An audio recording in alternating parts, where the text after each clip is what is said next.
महिला नागा साध्वी।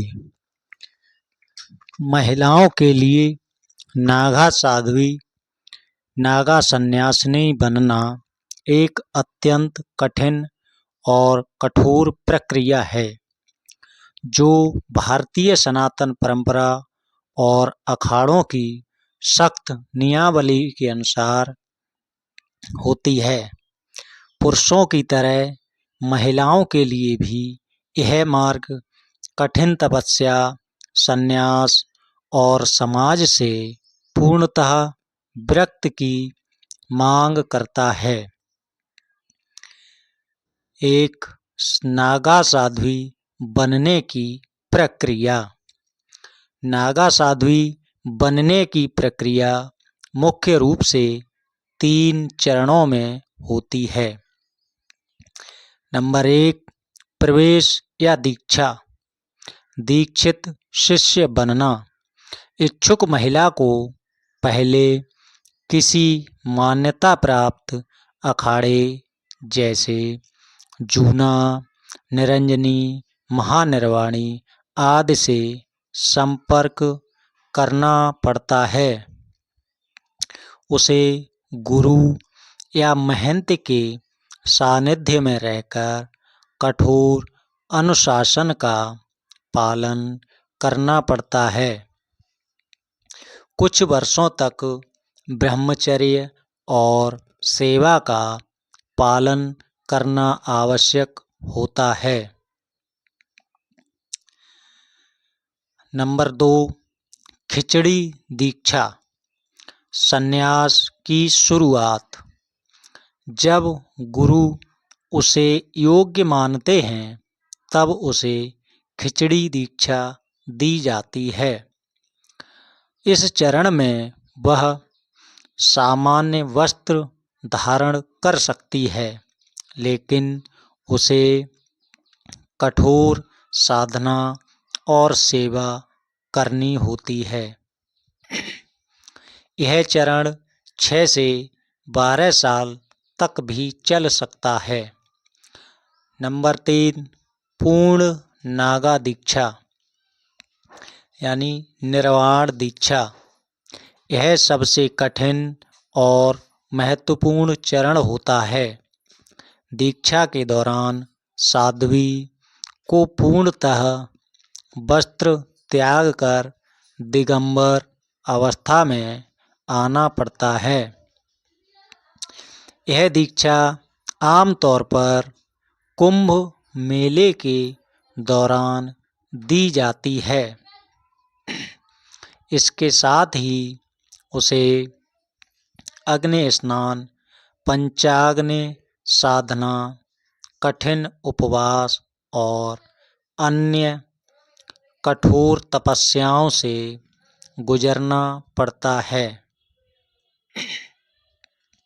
इस दीक्षा के बाद वह नागा साध्वी कहलाती है और उसका नया नामकरण किया जाता है। नंबर 2 पर है नागा साध्वी बनने के लिए आवश्यक नियम एवं त्याग। ब्रह्मचर्य का पालन, आजीवन अविवाहित रहना, माया मोह और सांसारिक सुखों का त्याग, निर्वस्त्र दिगंबर रहने का संकल्प, अखाड़े के अनुशासन और परंपराओं का कठोर पालन, संतों और अखाड़े की सेवा करना, शमशान साधना, कठोर तपस्या और योग साधना, मौन व्रत, एकांतवास और ध्यान की उच्च साधना। नंबर 3, महिलाओं के लिए नागा साध्वी बनना पुरुषों से अधिक कठिन क्यों है? प्राचीन काल में महिलाओं को नागा बनने की बहुत कठिनाई से मिलती थी। लेकिन अब कुछ अखाड़े उन्हें दीक्षा देते हैं। महिलाओं को समाज से अधिक चुनौतियों का सामना करना पड़ता है, क्योंकि नागा साधुओं का जीवन अत्यंत कठिन और पुरुष प्रधान होता है। दिगंबर अवस्था, निर्वस्त्र रहने की कठिनाई के कारण महिलाओं के लिए विशेष व्यवस्थाएं की जाती हैं। कुछ अखाड़े महिलाओं के लिए आंशिक नियमों में बदलाव कर देते हैं, लेकिन मूल प्रक्रिया कठिन ही रहती है। नंबर 4, कौन कौन से अखाड़े महिलाओं को नागा साध्वी बनने की अनुमति देते हैं? भारत में 13 प्रमुख अखाड़े हैं, लेकिन उनमें से कुछ ही महिलाओं को नागा साध्वी बनने की अनुमति देते हैं। जैसे नंबर 1, जूना अखाड़ा। यह सबसे बड़ा अखाड़ा है और महिलाओं के लिए विशेष स्थान रखता है। नंबर 2, निरंजनी अखाड़ा। नंबर 3, महानिर्वाणी अखाड़ा। नंबर 4, अबहम अखाड़ा, महिलाओं के लिए विशेष अखाड़ा। नंबर 5, नागा साध्वी बनने के बाद जीवन कैसा होता है? नागा साध्वी को सामान्य लोगों से दूर रहना होता है। वे किसी एकांत स्थान, जंगल, पहाड़ या शमशान में रहकर तपस्या करती हैं।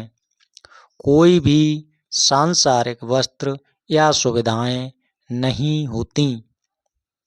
उनकी दिनचर्या कठोर योग, ध्यान, हवन और धार्मिक अनुष्ठानों में बीतती है।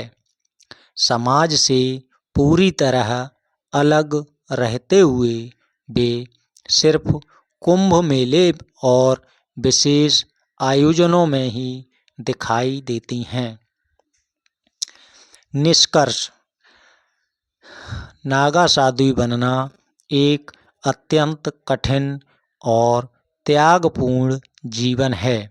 यह केवल उन्हीं महिलाओं के लिए संभव है जो अपने जीवन को पूरी तरह आध्यात्मिक साधना और तपस्या के लिए समर्पित करने का दृढ़ संकल्प लेती हैं। यदि कोई महिला नागा साध्वी बनना चाहती है तो उसे पहले किसी प्रतिष्ठित अखाड़े से जुड़कर वर्षों की साधना करनी होगी और गुरु की आज्ञा के अनुसार सभी कठिनाइयों का सामना करना पड़ेगा। दोस्तों, यह जानकारी आप लोगों को कैसी लगी कमेंट करके ज़रूर बताएं और हमारे यूट्यूब चैनल के शाक्या स्टोरी को देखें और सब्सक्राइब करें। जानकारी अगर पसंद आई हो तो दोस्तों को शेयर करना ना भूलें और देखते रहें के शाक्या स्टोरी। धन्यवाद।